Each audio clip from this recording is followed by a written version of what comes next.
श्री रमण बिहारी लाल की जय। जय जय श्री राधे। तो देखो, यही वास्तविकता है, यही सत्य ज्ञान है संसार का, जो श्री सूत जी महाराज सौनकादि 88,000 ऋषि मुनियों के माध्यम से सारे संसार को प्रदान कर रहे हैं। तो प्रेम से बोलो राधे राधे। और हमारे मन का शुद्धिकरण करने का भी बड़ा सरल उपाय बताया। कह रहे हैं कि एतस्माद् परम किंचिन मनः शुद्धैन विद्यते जन्मांतरे भवेत् पुण्यम तदा भागवतम लभेत। देखो, ये भागवत की कथा आपको श्रवण करने के लिए जो मिल रही है, ये कोई छोटी मोटी बात नहीं है, ये साधारण कथा नहीं है, ये देवताओं के लिए भी दुर्लभ कथा है। और केवल दुर्लभ ही नहीं, अति दुर्लभ है। देवताओं ने इस कथा को पाने के लिए बहुत प्रयास किया, बहुत प्रयत्न किया, लेकिन उसके बावजूद भी देवताओं को ये भगवान की कथा मिली नहीं। अब आप सोच रहे होंगे कि देवताओं ने इसे कैसे पाने का प्रयास किया। तो देखो, श्री सूत जी महाराज ने कथा सुनाई कि जब राजा परीक्षित को श्राप लगा कि राजा आज से और 7वें दिन तक्षक नाग के काटने से मर जाएंगे, संसार से चले जाएंगे। तो राजा परीक्षित अपना राजपाट सब छोड़ करके और अपने बड़े पुत्र जन्मेजय को राज्याभिषिक्त करके, राज तिलक करके, और अपने सारे साम्राज्य को, बड़े बड़े भवनों को छोड़ करके केवल लोटा लंगोटा और सोटा लेकर के माँ भगवती गंगा के परम पावन तट पर चले गए, जो आज भी वो स्थान विद्यमान है जिसे हम संसार वाले शुक्रताल के नाम से जानते हैं। तो देखो, जब राजा परीक्षित भगवती गंगा मैया के किनारे जाकर के बैठ गए, क्यों बैठ गए? क्योंकि राजा को पता है कि भाई अब हम 7वें दिन संसार से चले जाएंगे, तो हमें अपने कल्याण का मार्ग प्रशस्त कर लेना चाहिए। तो सोचो कि जब राजा को पता लग गया कि हमें 7वें दिन जाना है, तो राजा अपनी मुक्ति का, अपने कल्याण का उपाय करने के लिए चले गए, अपने कल्याण का मार्ग प्रशस्त करने के लिए चले गए। और हम लोग ऐसे बैठे रहते हैं कि जैसे हमें तो न कल्याण चाहिए, न मुक्ति चाहिए, और ना ही हम लोग मरने वाले। तो यदि विचार किया जाए तो जैसे मान लो कि राजा तो चलो 7वें दिन मरने वाले, जैसे मान लो कि आज सोमवार है, तो सोमवार, मंगल, बुध, बृहस्पति, शुक्र, शनि और एतवार माने इतवार, तो कितने हो गए? 7 दिन। अब राजा सोमवार को जाएंगे, या आज सोमवार है राजा इतवार को जाएंगे। तो जब हम जाएंगे यहाँ संसार से, तो क्या हम किसी 8वें दिन जाएंगे यहाँ से? कभी सोचा है? देखो, जीव संसार में जब आता है तब भी इन्हीं 7 वारों में या 7 दिनों में आता है, और जीव जब संसार से जाता है तो भी कोई सोमवार को जाता है, कोई मंगलवार को जाता है, कोई बुधवार को जाता है। तो होते ये 7 ही वार हैं या 7 ही दिन हैं जिनमें हम लोग आते भी हैं और जाते भी हैं। तो 8वां तो कोई दिन है ही नहीं, इसलिए आप भी राजा की तरह हमेशा अलर्ट रहें कि हमें भी इसी क्रम में, माने इन्हीं 7 वारों में से किसी एक दिन जाना है, इसलिए न जाने वो कौन सा वार हो जाए, तो हमें भी अपने कल्याण के लिए उपाय करना चाहिए।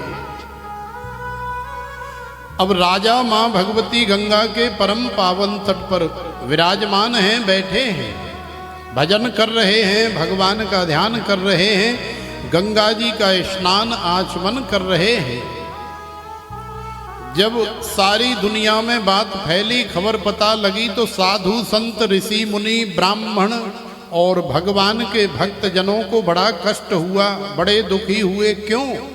क्योंकि राजा धर्मात्मा है, राजा संत सेवी हैं, गौ सेवी हैं, ब्राह्मण सेवी हैं, इसलिए सबने सोचा कि राजा चले जाएंगे तो हम लोगों की रक्षा कौन करेगा, हमारा पालन पोषण कौन करेगा, हमारा ध्यान कौन रखेगा।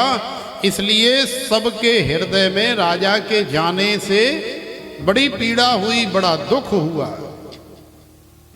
तो देखो लाखों की संख्या में वहां पर सज्जन राजा परीक्षित के अनुयायी, प्रेम करने वाले लाखों की संख्या में पहुंचे, और कितने हजारों की संख्या में बड़े बड़े साधु संत ऋषि मुनि पहुंचे। लेकिन राजा का तो केवल एक ही प्रश्न है कि अतः पृच्छामि संसिद्धिम योगिनां परमं गुरुं पुरुषस्येह यत् कार्यं म्रियमाणस्य सर्वथा। जो भी संत सामने आते हैं, राजा केवल एक ही प्रश्न करते हैं कि म्रियमाणस्य किम कर्तव्यम, जल्दी मरने वाले की मुक्ति का उपाय क्या है। तो सोचो कि यदि हम किसी से ऐसा कह दें कि भैया जल्दी मरने वाले की मुक्ति का उपाय क्या है, तो कोई क्या उपाय बताएगा हमें, और कोई उपाय बताएगा भी तो क्या वो गारंटी वाला उपाय होगा?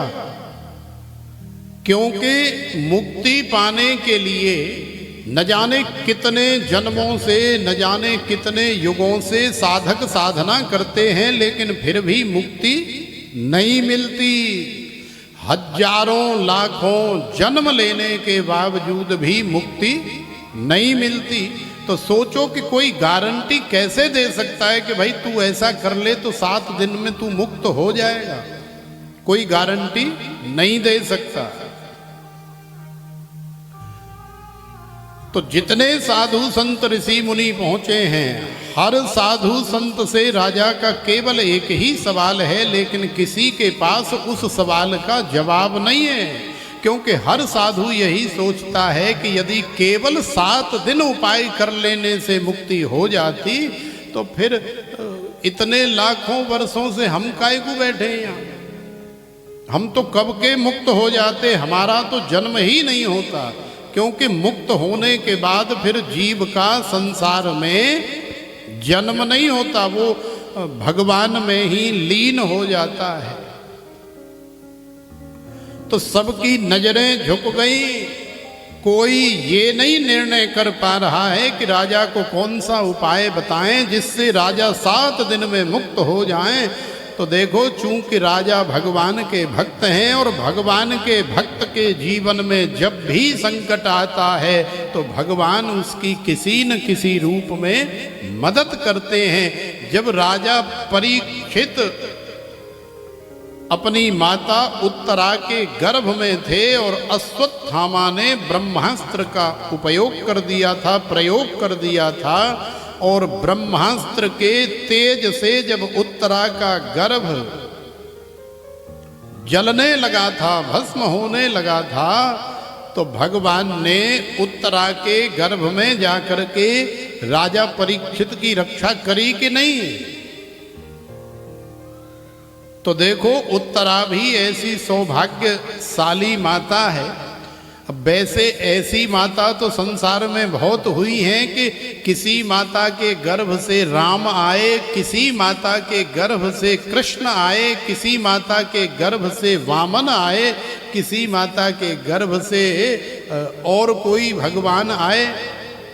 भगवान के चूंकि अनंत अवतार होते ही रहते हैं, तो ऐसी माता तो बहुत हैं कि माता के गर्भ से भगवान आए, और ऐसी माता भी बहुत हैं ध्रुव और प्रहलाद जैसे भक्तों को जन्म देने वाली माता भी संसार में बहुत हैं। लेकिन उत्तरा एकमात्र ऐसी इकलौती माता है जिसके गर्भ में भक्त भी है और उसी गर्भ में भगवान भी है। तो उत्तरा के गर्भ में भक्त और भगवान दोनों आए। ये एक ऐसी अद्भुत अलौकिक माता है कि ऐसा सौभाग्य सब माताओं को नहीं मिलता है। तो देखो, भक्त की लाज रखने के लिए, भक्त को बचाने के लिए भगवान जब उत्तरा के गर्भ में जा सकते हैं, तो क्या अब नहीं आएंगे?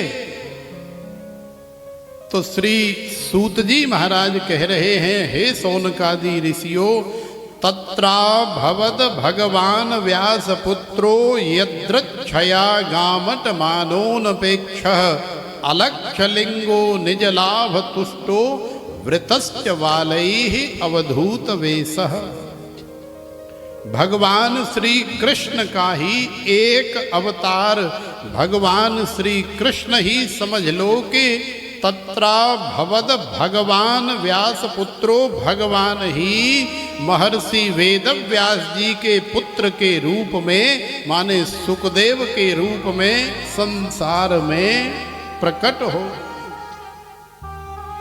और प्रकट हो करके वो जहां भी बैठे हैं वहां से चल दिए। तत्रा भवद भगवान व्यास पुत्र यदृच्छया गामट मानोनपेक्षः, अनेकों गांवों से, अनेकों नगरों से निकल करके जा रहे हैं। बहुत सारे बालक पीछे लग जाते हैं, नंगा बाबा आ गया, नंगा बाबा आ गया, पागल बाबा आ गया, पागल बाबा आ गया।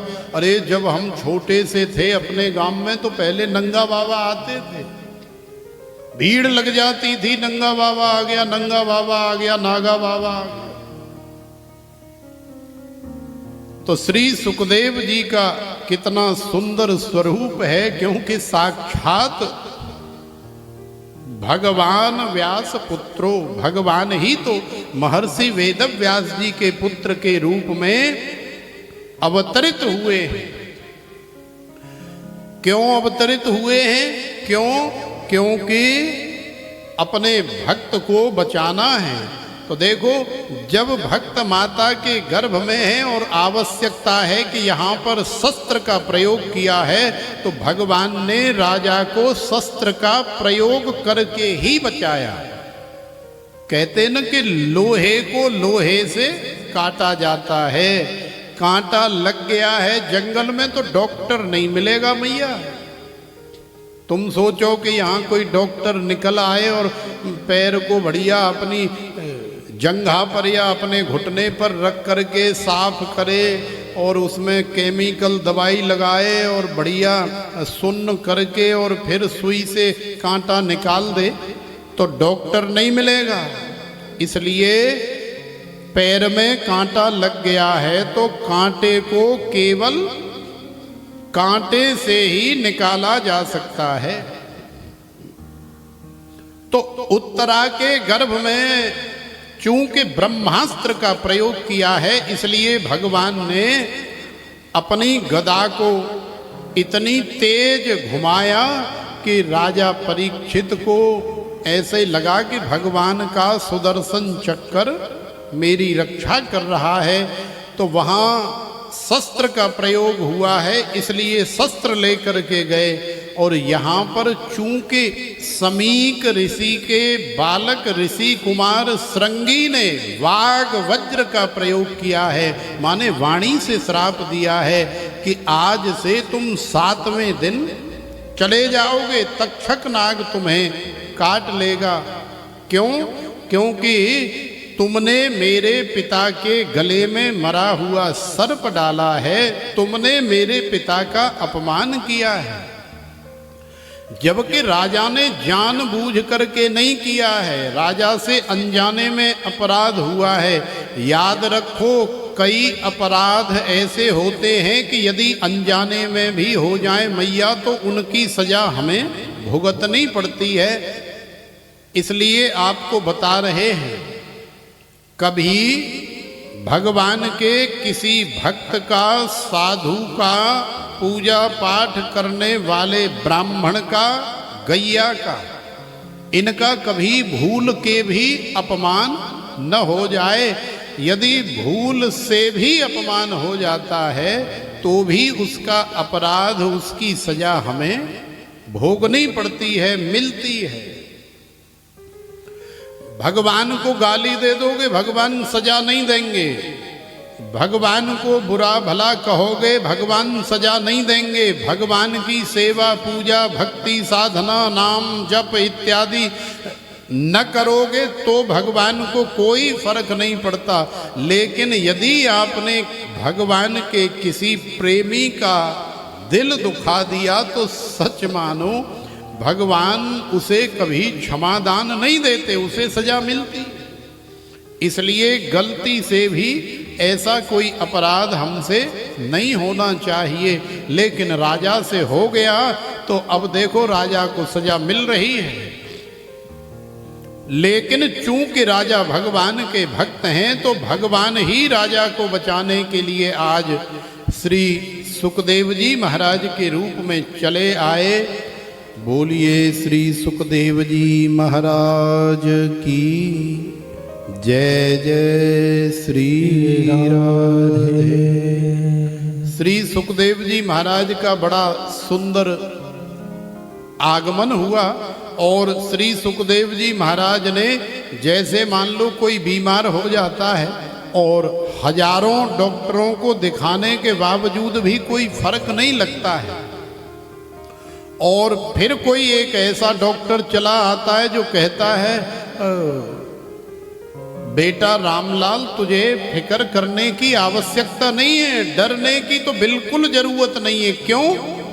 क्योंकि तू तो ठीक ही है और जो नेकाद बीमारी है वो ले हम दवाई दे रहे हैं और तू 8 दिन खा ले बस ठीक हो जाए। तो सोचो कि यदि कोई ऐसा आश्वासन दे दे मरीज को तो आधा मरीज तो वैसे ही ठीक हो जाता है। लेकिन आजकल तो डॉक्टर ऐसे हैं कि न बहुत ज़्यादा शुगर है न बहुत ज़्यादा बीपी है, जो भी चेकअप कराता है हर आदमी बीपी और शुगर का शिकार है। महीने से गोली बांध देते हैं, हर महीने पूरे महीने एक बीपी की खानी है, एक शुगर की खानी है और एक आध साथ में और खानी है। तो माने हर व्यक्ति एक डॉक्टर को कम से कम 20-30 रुपए डेली समझ लो दे ही रहा है कि एक महीने की 1000 की दवाई ले आया, अब फिर 1 महीने बाद फिर जाना है डॉक्टर साहब के पास में। तो सोचो कि 1 महीने में यदि 1000 की दवाई आपने खाई तो प्रतिदिन कितने रुपए आप एक डॉक्टर को दे रहे हैं? 30 रुपए से हो गए 900 रुपए, तो लगभग 34 रुपए हम लोग रोज डेली एक डॉक्टर को दे रहे हैं। और एक डॉक्टर के पास में समझ लो कि तुम्हारे जैसे हजारों लोग आते हैं। तो ये आप कैलकुलेशन कर ले। और यदि कोई सच्चा, कोई अच्छा, कोई ऐसा डॉक्टर आपको मिल जाए कि आपसे कह दे अरे मैया काय को चिंता करती है, तुझे न कोई बीपी है न शुगर है, ये तो कभी कभी शरीर में छोटी मोटी सर्दी खांसी जुखाम बुखार ये सब तो चलते ही रहते हैं, तू ठीक है, आराम से रहे, सुबह उठ कर के 2 गिलास गर्म पानी पिया कर। गर्म पानी पिएगी तो बढ़िया तरह से पेट साफ होगा। और पेट साफ होगा तो सारी बीमारियां तुम्हारी दूर हो जाएंगी, शरीर हल्का रहेगा, पेट हल्का रहेगा, दिल दिमाग सब कुछ हल्का रहेगा। तो श्री सुखदेव जी महाराज तो ऐसे डॉक्टर हैं कि आते ही कह दिया कि बेटा तू तो ठीक ही है, तुझे कुछ नहीं हुआ है, अरे तेरे माध्यम से तो मैं ये संसार का कल्याण करूंगा, तेरे माध्यम से तू तो एक माध्यम है, बाकी तू बीमार नहीं है। भगवान के भक्त कभी बीमार नहीं होते हैं, भव रोग से ग्रसित नहीं होते हैं, क्योंकि वो मृत्यु रूपी भय से हमेशा रहित होते हैं। तो जब राजा ने सुना तो सच मानो राजा परीक्षित खुशी के मारे उछल पड़े और कूदने लगे, नाचने लगे। श्री सुखदेव जी महाराज के चरण पकड़ लिए, साष्टांग दंडवत करी। ये साम संस्मरणात् पुंसाम सद्यः शुद्ध्यन्त वैगृहाः किम पुनर्दर्शन स्पर्श पाद शौचासनादि।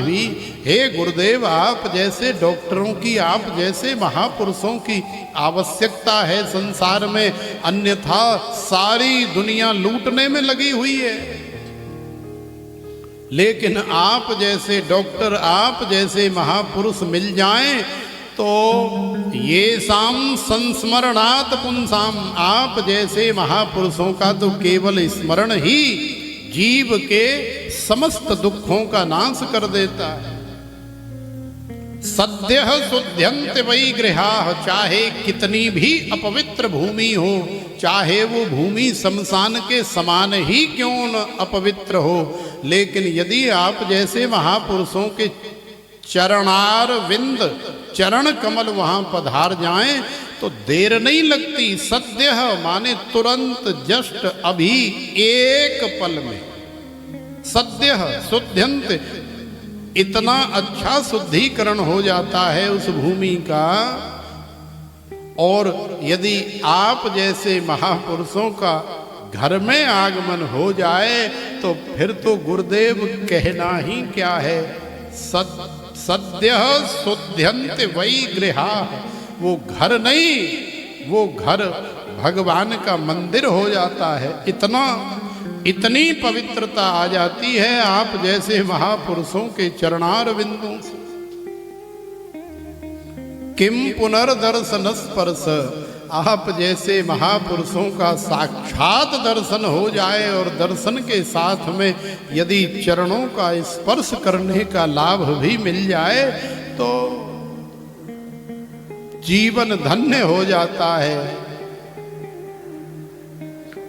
तो दूसरे महात्मा बोले ज्यादा तारीफ मत करो, ज्यादा देर रुकते नहीं है, जल्दी काम की बात करो, काम की। तो राजा ने कहा महाराज मेरा काम हो गया।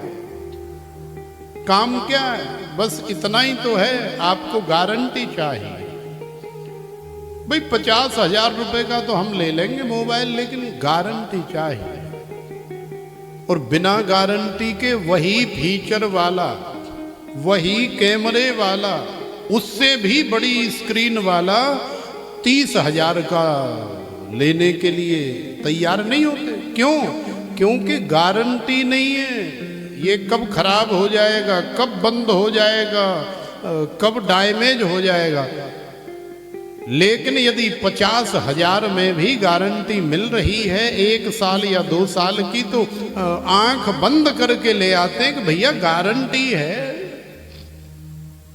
कोई प्रॉब्लम होगी, कोई दिक्कत आएगी तो गारंटी है। तो राजा को आज श्री सुखदेव जी महाराज से गारंटी मिल गई है, इसलिए राजा के मन में आह्लाद है, प्रसन्नता है। राजा ने हाथ जोड़ करके श्री सुखदेव जी महाराज का अभिवादन किया, उनका पूजन किया। श्री सुखदेव जी महाराज को ऐसी सुंदर मंच बना करके, व्यासपीठ बना करके निवेदन किया कि किम कर्तव्यम म्रियमाणस्यम किम कर्तव्यम।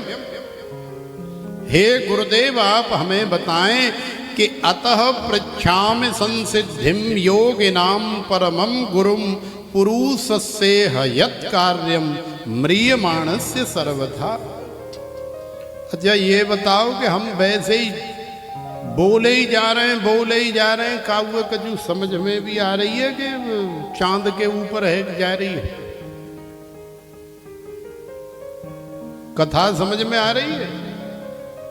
भागवत की कथा ही कर रहे हैं हम, ये शिव पुराण नहीं कर रहे। भागवत की समझ में आनी चाहिए। और इतनी वैसे क्लिष्ट है, बहुत क्लिष्ट है, लेकिन उस क्लिष्ट को इतना साधारणतया समझाने का प्रयास कर रहे हैं। अब फिर यूँ समझ में ना आवे तो और कहा करें, हम सूदी कहानी सुनाए दे। अगर तुम यूँ कहो कि भाई हम तो आत्मदेव, धुंधकारी, धुंधली, गोकर्ण और ये सब सुनने, तो वाह सुनाए देंगे। तो प्रेम से बोलो राधे। हाँ तो आवेगी, वो का भाज गई है, वो तो हमारे ही झोर हैं, आवेगी, वो कहाँ जाएंगे? देखो अब हाल आवेगी, जब 2 मिनट में ले आएंगे। क्योंकि भगवान की कथा और ब्रजवासियों का मठा, ये तो जितनी मर्जी, जब मठा फैल गया तो फिर फैल गया। और भले 100 लीटर जल है, वहां 5 किलो मठा डाल दो तो 105 लीटर मठा बन गया। और ऐसे ही भगवान की कथा है, हरि अनंत हरि कथा अनंता, गावहि वेद पुराण सब संता। वेद भी गा रहे हैं, पुराण भी गा रहे हैं, शास्त्र भी गा रहे हैं, लाखों करोड़ों ऋषि मुनि साधु संत वक्ता, बड़े बड़े व्यास इसका गायन कर रहे हैं। लेकिन फिर भी हर व्यास को ऐसा लग रहा है जैसे यार हम कुछ कह ही नहीं पाए। आज हम सोच करके तो गए थे, वैसे हम वादा करके आए हैं राधिका रानी से कि चिंता मत करो, आज हम तुम्हारे धुंधकारी और धुंधली आत्मदेव सबे ले आएंगे। तो प्रयास कर रहे हैं कि ले आएं। देखो राजा ने इतना सुंदर प्रश्न कर दिया। अब श्री सुखदेव जी महाराज राजा को भगवान की कथा सुनाने लगे। श्री सुखदेव जी महाराज राजा को सुना रहे हैं और नैमिषारण्य में श्री सूत जी महाराज सौनकादि 88,000 ऋषि मुनियों को सुना रहे हैं और कैलाश मान सरोवर पर भोले बाबा मैया पार्वती को सुना रहे हैं। और अरण्य में ही श्री मैत्रेय मुनि श्री विदुर जी महाराज को सुना रहे हैं। और माँ भगवती गंगा के परम पावन तट पर तटम आनंद नामकम माने हरिद्वार में गंगा जी के किनारे श्री सनकादि जी श्री नारद जी को यजमान बना करके इस भागवत की कथा को सुना रहे हैं। भगवता प्रोक्तम भागवतम माने भगवान की कथा ऐसी अद्भुत कथा है कि जिसमें केवल भगवान और भगवान के भक्तों का, उनके चरित्रों का ही निरूपण किया गया है।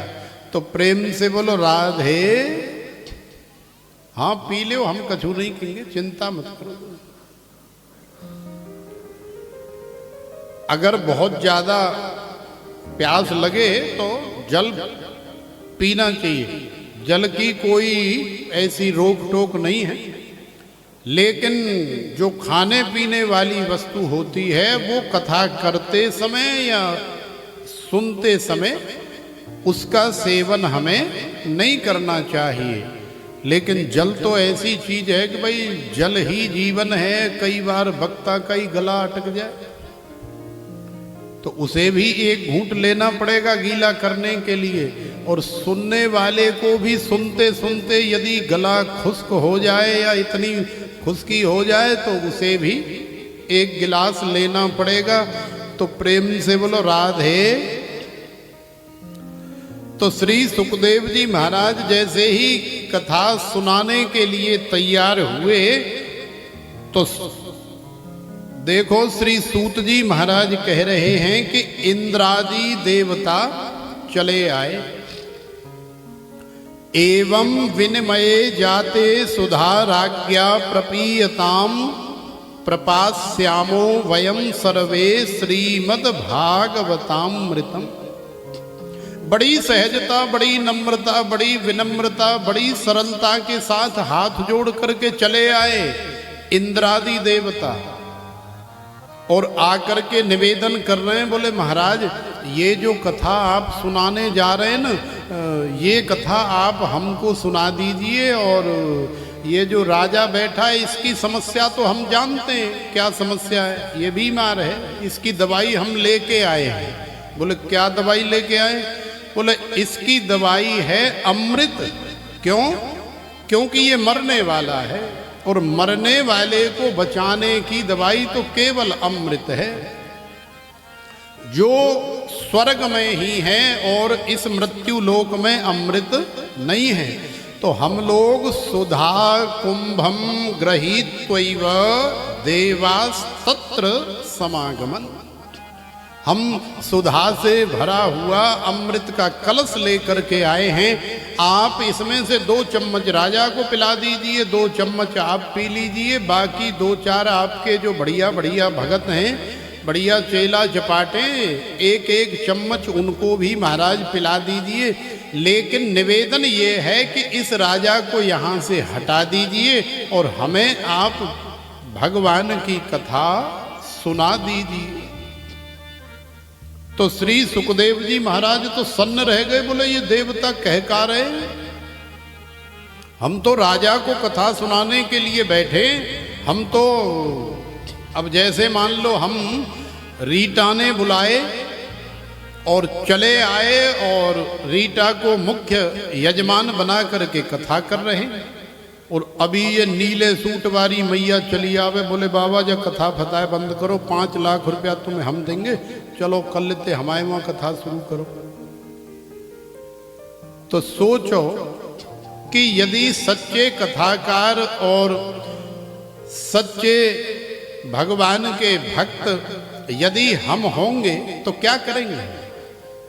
हम नीले सूट वाली मैया से कहेंगे कि मैया देख कथा सुननी है, अब कथा तो है रही है, अब कथा सुननी है तो चुपचाप शांति से कुर्सी पे बैठे कुर्सी पे बैठ जा, गद्दा पे बैठे गद्दा पे बैठ जा, और दरी पे बैठे तो दरी पे बैठ जा, लेकिन शांति से बैठ जा। और बात आई 5 लाख बारी तो तू 5 करोड़ लेके आ जाएगी, तो हम जो है जा कथाएं जा बंद करके तेरी कथा करवे नाए जा रहे। अगर हम सच्चे वक्ता या सच्चे कथाकार होंगे तो, और यदि कोई लोभी लालची हुआ तो सोचेगा यार रीटा तो कम दे रही है और जिमैया ज्यादा दे रही है, तो हमें तो ज्यादा चाहिए, जाए नहीं बंद करो, कल ते वहां शुरू कर दो, हमें कथा से क्या लेना देना है। तो देखो श्री सुखदेव जी महाराज को देवताओं ने अनेकों प्रकार का लालच, अनेकों प्रकार का लोभ दिया, और ये कोई साधारण लोभ है? कौन चाहता है कि मैं संसार से मर जाऊं? अमृत का लोभ। हर जीव यही चाहता है कि मैं सदा सर्वदा हमेशा बैठा रहूं, चाहे बूढ़ा है तो भी मरना नहीं चाहता है, चाहे टेढ़ा है तो भी मरना नहीं चाहता, चाहे लंगड़ा है, लूला है, भेड़ा है, कैसा भी है, चाहे कीट है, चाहे पतंग है, चाहे पशु है, चाहे पक्षी है, मानव है, दानव है, नर है, नारी है, कोई जीव संसार से मरना चाहता ही नहीं है। सब जीना चाहते हैं अनंत काल तक, जिसकी कोई सीमा नहीं है। तो देवताओं ने तो इतना बड़ा लोभ लालच दे दिया, फिर भी श्री सुखदेव जी महाराज ने आंखें निकाली, बोले अरे बाबरे है गए हो का देवता, क्या बात कर रहे हो? बोले महाराज हम तो सही कह रहे हैं, ले लो जा अमृत के घड़ाए कल से धल लो महाराज, ये घाटे को सौदा ना है, धल लो। तो जब देवता कह करके चुप हो गए तो फिर श्री सुखदेव जी महाराज शुरू हो गए, बोले बाबरे है गए हो, एक मार देंगे खेच के कंसरे पे, वाल अकल ठिकाने आ जाएगी नेक देर में। क्व स्वधा क्व कथा लोके क्व काच क्व मणिर्महा। तुम्हारी हिम्मत कैसे हो गई मेरे गोविंद की कथा से स्वर्ग के अमृत की तुलना करने की। अरे कहाँ तुम्हारे स्वर्ग का अमृत और कहाँ मेरे बाल कृष्ण की कथा, कहाँ मेरे रमण बिहारी बांके बिहारी की कथा। तुलना की तो की कैसे, क्व काच क्व मणिर महान। हमारी दृष्टि जानते हो क्या है भगवान की कथा के प्रति, माने तुम्हारे स्वर्ग का अमृत हमारी दृष्टि में एक कांच की मणि से ज्यादा मूल्य का नहीं है। एक कांच की मणि का कोई मूल्य होता है? 1 रुपए में आ जाएगी। और कहाँ मेरे गोविंद की कथा जो मणिर महान है, जिसका संसार में क्या संपूर्ण त्रिलोकी में कोई मूल्य दे ही नहीं सकता, उस कथा को तुम एक घड़े स्वर्ग के अमृत से खरीदना चाहते हो। तुम्हारी हिम्मत कैसे हो गई ऐसा कहने की। तो देखो श्री सुखदेव जी ने अभक्तांस्तांश्च विज्ञाय न ददौस कथामृतम। यह कथा रूपी अमृत हम प्रारंभ में कह रहे थे न कि भगवान का कथा रूपी अमृत इतना दुर्लभ है, और केवल दुर्लभ नहीं अति दुर्लभ है, जो देवताओं को भी नहीं मिला। न ददौस कथामृतम श्रीमद् भागवती वार्ताम सुराणाम अपि दुर्लभा। देवताओं को नहीं मिला, देवताओं को अभक्त समझा, डांट करके फटकार करके श्री सुखदेव जी महाराज ने भगाया। देवता भी कांप गए, थर्रा गए, बोले बाबा नाराज हो गए, बाबा गुस्सा हो गए, निकल लो खिसक लो। एक बोला, बोले अरे यार अमृत का घड़ा तो बाबा के पास में ही रखा है, अब तो बाबा इतने नाराज हो गए कि वहां जाने की भी हिम्मत नहीं हो रही है। क्यों? क्योंकि पहले महाराज इतने तपस्वी हुआ करते थे, इतना साधना का बल हुआ करता था कि बाबाओं से और साधु संतों से बड़े बड़े देवता, इंद्रादि देवता, ब्रह्मादि देवता, बड़े बड़े राजा महाराजा और बड़े बड़े दैत्य भी कांपते थे कि कहीं महाराज जी श्राप न दे दें, कहीं महाराज जी साप न दे दें। और आजकल तो जबरदस्ती चले जाते, बोले महाराज मुझे श्राप दे दे। अब वो श्राप को नेक अगर सीधा पंजाबी में कहें तो पंजाबी मैया तो जानती हैं। अगर पंजाबी मैया से हम कहवाएं कि श्राप बोलो या श्राप लिखो, तो वो पता है क्या बोलेंगी? हे महाराज मोए श्राप दे दियो तू। शराब, तो शराब क्या है? शराब और शराब एक जैसे ही होते हैं। तो आजकल तो बहुत सारे पीने वाले बाबाओं के पास पहुंच जाते हैं, है महाराज कृपा कर दो, कोई नंबर फम्बर हो तो दे दो, आ जाए। अरे कछु तो बता दो, है महाराज कृपा कर दो। तो अब डरते नहीं है, पहले कांपते थे। क्यों? क्योंकि पता है कि महाराज अगर नाराज हो गए और महाराज ने श्राप दे दिया तो भस्म भी हो जाएंगे, और न जाने जीवन में क्या हो जाएगा, जो महाराज कहेंगे वही हो जाएगा। आज भी होता है,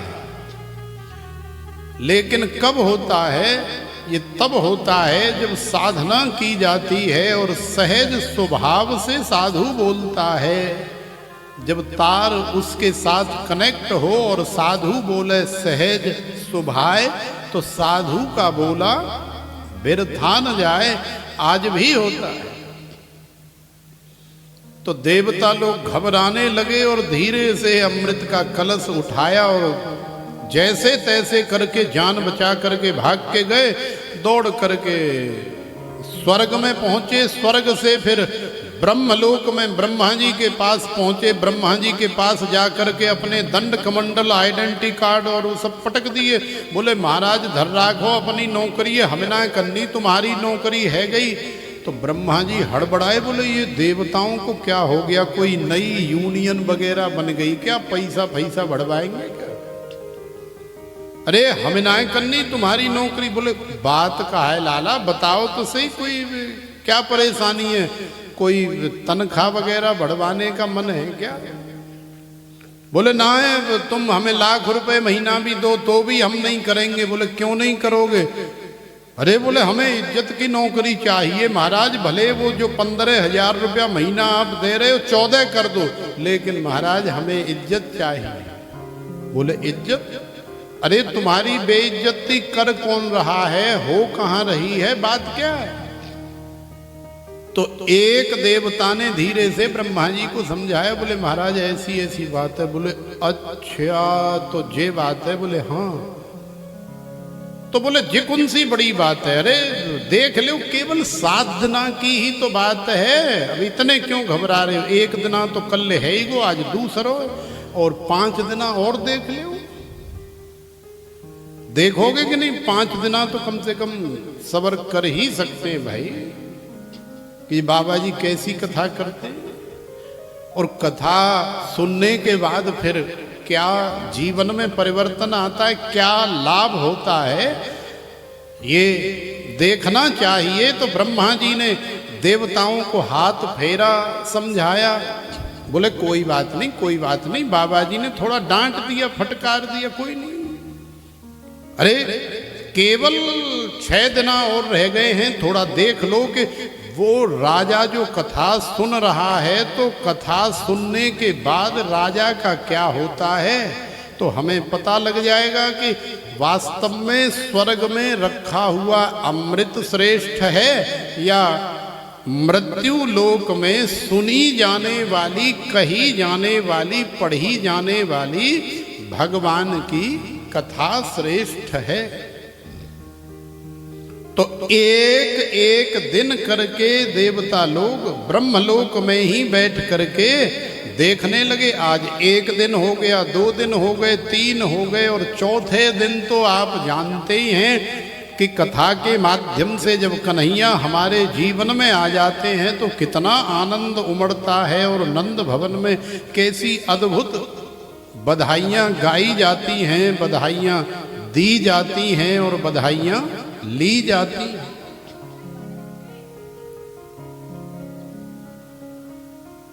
तो देखो इसी तरह से 5म दिवस हुआ कथा का, और 6ठम दिवस हुआ कथा का, और फिर 7म दिवस की कथा का जैसे ही विश्राम हुआ,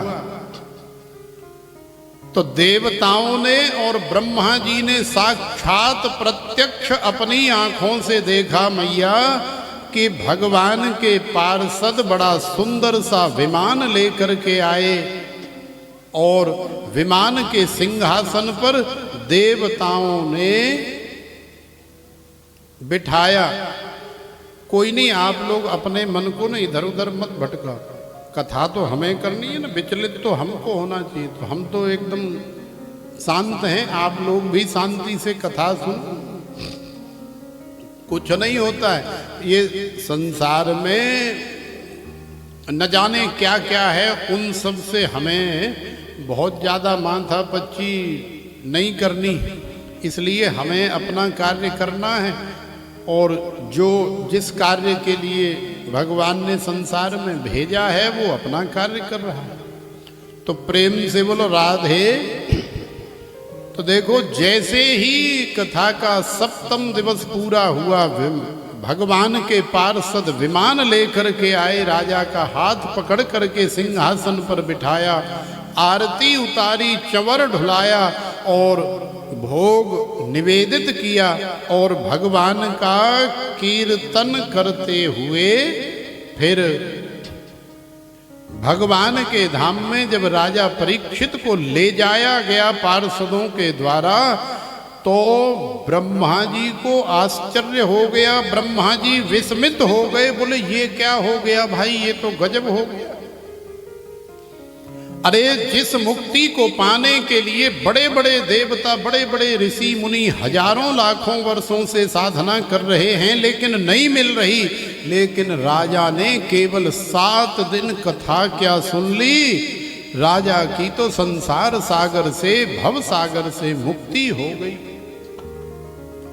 तो आज ब्रह्मा जी को भी विश्वास नहीं हो रहा है कि क्या इस कथा के अंदर इतनी सामर्थ्य है, इतनी शक्ति है कि केवल 7 दिन सुनने मात्र से ये जीव का कल्याण कर देती है। तो ब्रह्मा जी विस्मित हो गए और फिर ब्रह्मा जी ने कहा, अरे भैया देवता तराजू लेकर के आओ। तो ब्रह्मा जी ने तराजू मंगाई, तो लघून्यन्यान जातानि गौरवेण इदम महत् तदा ऋषि गणा सर्वे विस्मयम परमम ययुः। ब्रह्मा जी ने तोल करके भी देखा, एक तरफ भागवत जी को रखा, दूसरी तरफ वेद पुराण शास्त्र अन्य गीता सब धार्मिक ग्रंथ रखे, लेकिन भागवत जिस पलड़े में विराजमान है वो पलड़ा जहां भी स्थित है वहां से टच से मच नहीं हुआ।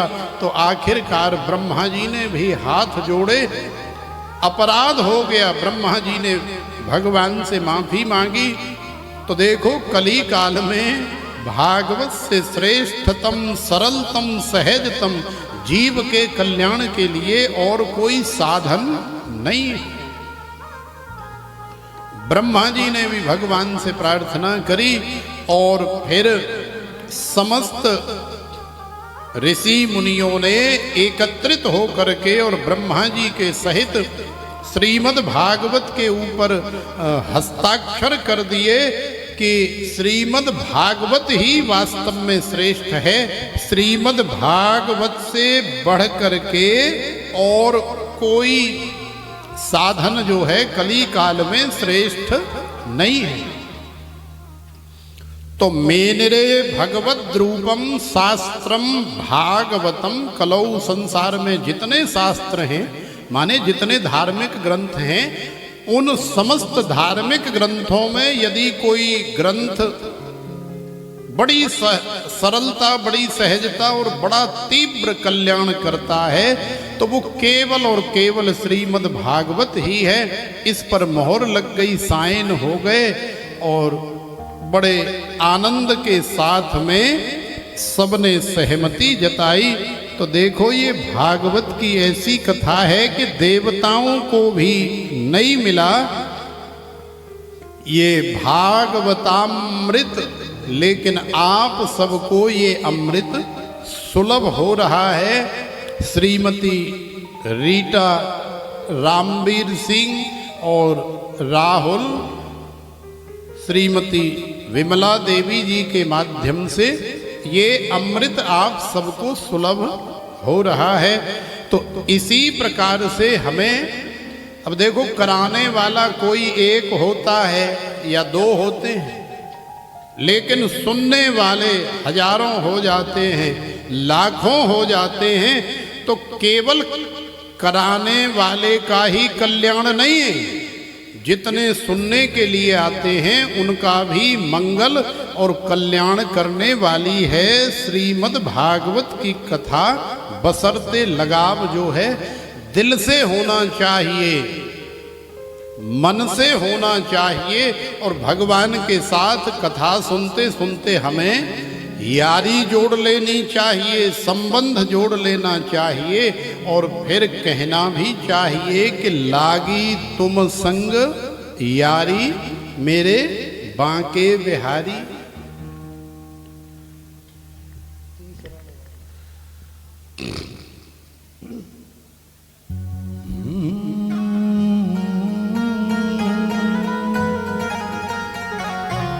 तो कौन कौन हमारे बांके बिहारी रमण बिहारी रास बिहारी से यारी करना चाहेगी या यारी करना चाहेगा?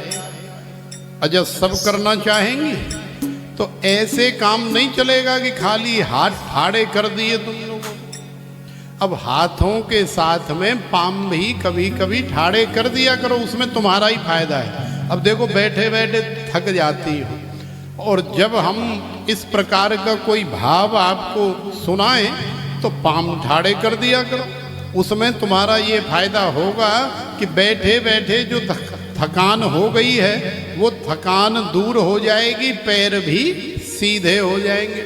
लेकिन तुम चालाकी करती हो। क्या चालाकी? कि बैठे ही बैठे पाम लम्बे तो कर लेंगे ही तो लेकिन सीधी खड़े होके हिलाएंगी नहीं। तो हिला लिया करो, क्योंकि हिलाने डुलाने से और ज़्यादा शारीरिक लाभ भी होते हैं। तो आइए हम आपकी यारी अपने रमण बिहारी बांके बिहारी से लगाने का प्रयास करते हैं।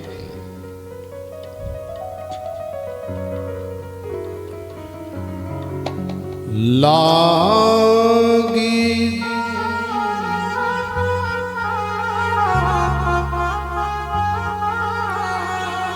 लागी तुम संग यारी, मेरे बांके बिहारी। लागी तुम संग यारी, मेरे बांके बिहारी।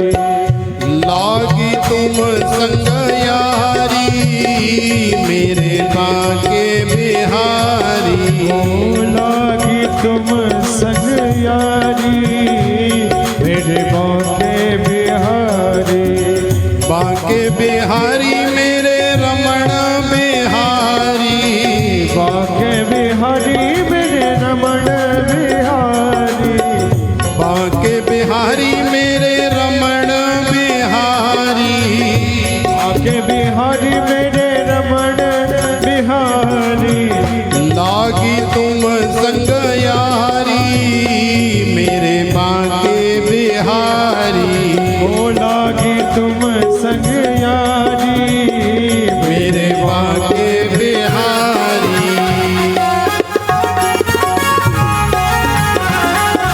बांके बिहारी लाल की।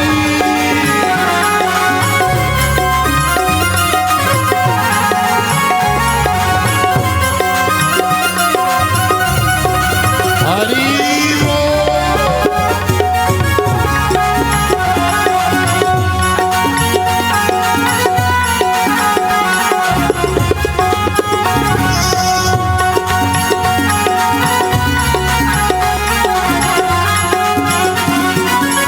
बांके बिहारी के मोटे मोटे नैना। बांके बिहारी के मोटे मोटे नैना। बांके बिहारी के मोटे मोटे नैना।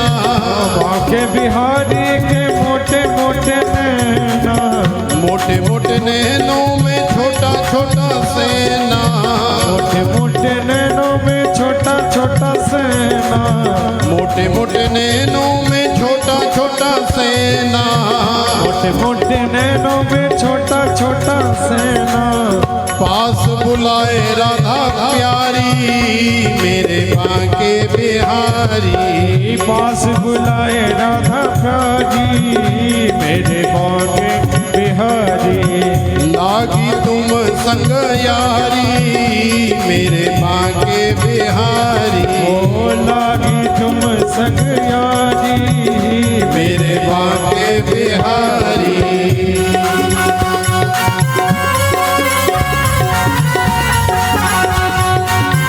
दोनों हाथ उठा के आनंद से ताली सेवा करते हुए झूमते हुए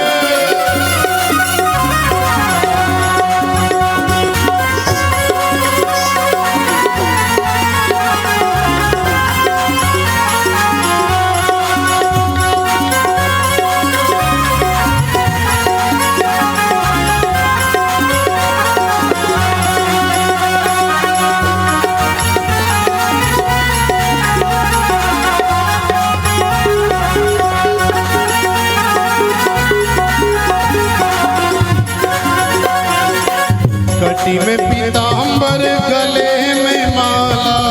कठिन पीताम्बर गले में माला। कटी में पीताम्बर गले में माला, कटी में पीताम्बर गले में माला, मुकुट को धारण किए हैं गोपाला, मुकुट को धारण किए हैं गोपाला, मुकुट को धारण किए हैं गोपाला, मुकुट को धारण किए हैं गोपाला, घुंघराली अलके निराली मेरे भाग्य बिहारी, घुंघराली अलके निराली मेरे भाग्य बिहारी, लागी तुम संग यारी मेरे भाग्य बिहारी, ओ लागी तुम संग यारी मेरे भाग्य बिहारी। काली सेवा करते हुए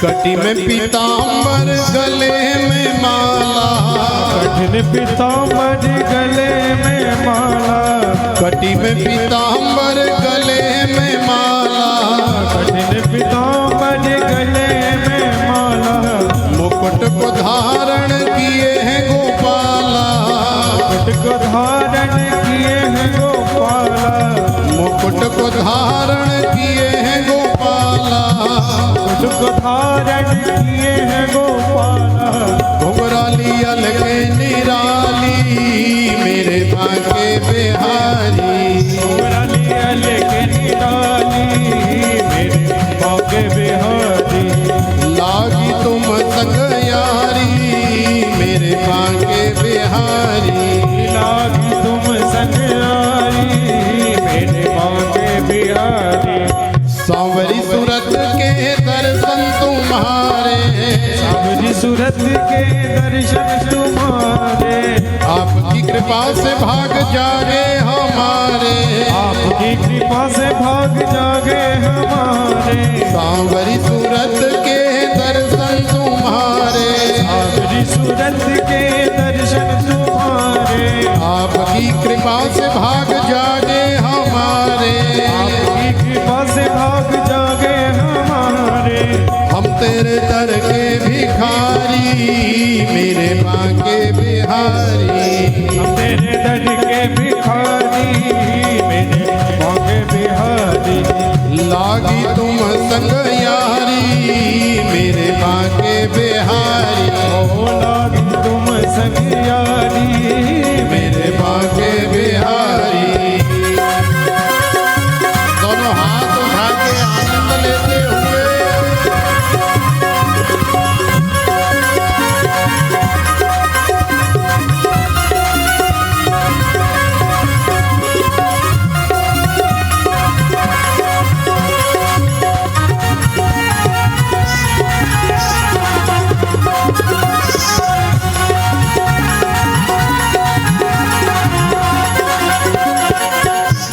सखियां मिल गीत सुनावे, सब सखियां मिल गीत सुनावे, सब सखियां मिल गीत सुनावे, सखियां मिल गीत सुनावे, राधा के संग में रास रचावे, राधा के संग में रास रचावे, राधा के संग में रास रचावे, राधा के संग में रास रचावे, नाचे है रास बिहारी मेरे भाग्य बिहारी, नाचे है रास बिहारी मेरे भाग्य बिहारी, नाची तुम संग यारी मेरे भाग्य बिहारी, लागी तुम संग यारी मेरे भाग्य बिहारी, भाग्य बिहारी मेरे रमण बिहारी, भाग्य बिहारी मेरे रमण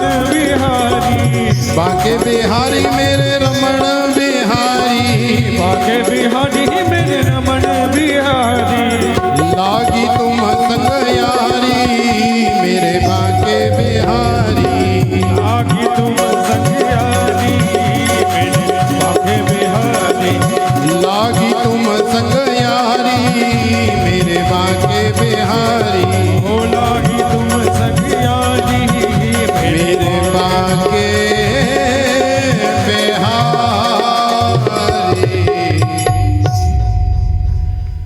बोलिए श्री बांके बिहारी लाल की जय। जय जय श्री राधे।